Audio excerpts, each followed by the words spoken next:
வாழ்க்கை, விரும்பின வீடு, விரும்பின பங்களா, விரும்பின மனைவி, விருப்பமான புள்ள எல்லாத்தையும் கொடுத்துட்டான். அப்படி கொடுக்கிறான். நீ நினைக்கிறாய்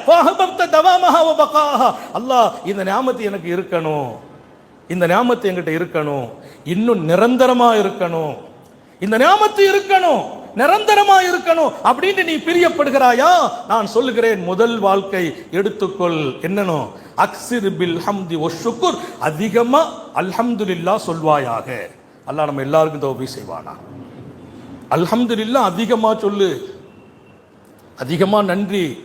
நன்றினான் என்னான்னு மூசா நபி கேட்டாங்க. அல்லாஹ் சொன்னான், கொடுத்தது பூரா நான் தான் கொடுத்தேன், நீ விளங்குற பாரு, என் ரப்பு தான் எல்லாத்தையும் கொடுத்தான் ஒத்துக்கிற பாரு, அதுவே நன்றி நானா. அல்லாஹ்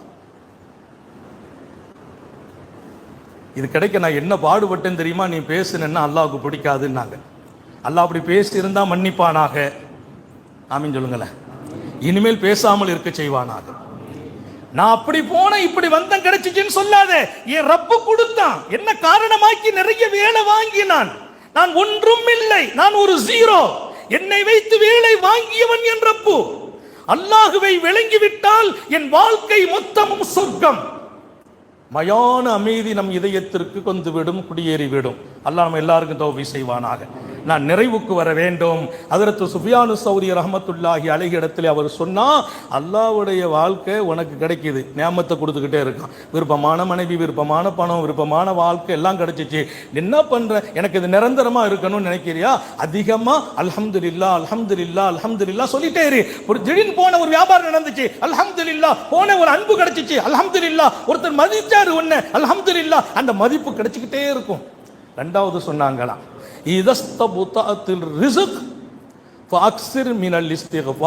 எதிர்பார்த்தது கொஞ்சம் லேட் ஆகுது.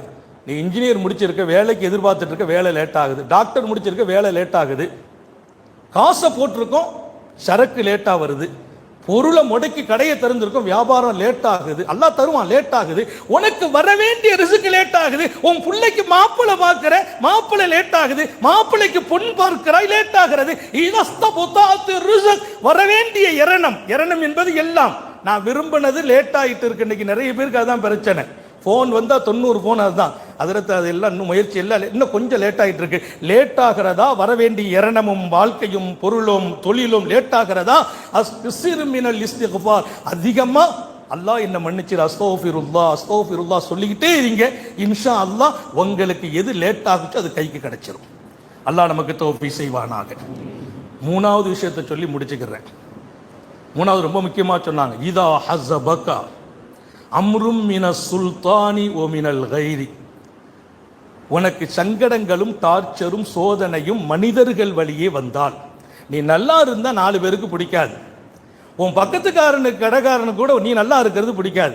அவன் மனைவிக்கு கூட சில நேரத்தில் பிடிக்காது. நம்ம நல்லா இருந்தா நம்ம தம்பிக்கு பிடிக்காது. நீ நல்லா இருப்பதில் பல பேர் உனக்கு தொந்தரவு கொடுத்தால், அதுல அவங்க தெளிவா சொன்னாங்க, மின சுல்தான், அரசு அதிகாரத்தில் இருப்பவர்களும் ஆளுமையில் இருப்பவர்களும் உனக்கு ஏதேனும் கஷ்டம் கொடுக்கிறார்கள் என்றால், மற்ற மனிதர்களால் உனக்கு கஷ்டம் வருகிறது என்றால், வாழ்க்கையில் வேறு வேறு வழியில் உனக்கு துன்பமும் சோதனையும் வருகிறது என்றால், அக்ஸிர் மின் கௌலி லா ஹவ்ல வலா குவத்த இல்லா பில்லாஹ், லா ஹவ்ல வலா குவத்த இல்லா பில்லாஹ் சொல்லிக்கொண்டே இருப்பாயாக. எத்தனை பெரிய பலமுள்ள அதிகாரியா இருந்தாலும் அவர் தோற்று போவார், நீ ஜெயிப்பாய். நான் அல்லாஹ் நமக்கு தௌஃபீக் செய்வானாக. உனக்கு என்னென்ன பிரச்சனை இப்போ இருக்குது, நெருக்கடி, குடும்பத்தால், தொழிலால், அரசாங்கத்தால், அலுவலர்களால், ஆபீசர், உத்தியோகத்தில் இருப்பவங்க, நண்பர்களால் உனக்கு சங்கடங்கள் வருகிறது என்றால், அதிகமா லா ஹவ்ல வலா குவத்த இல்லா பில்லாஹ் சொல்லிவிடு. அப்படி சொன்னால் அந்த துன்பங்கள் உன்னை தொடாது என்றார்கள். அல்லாஹ் இந்த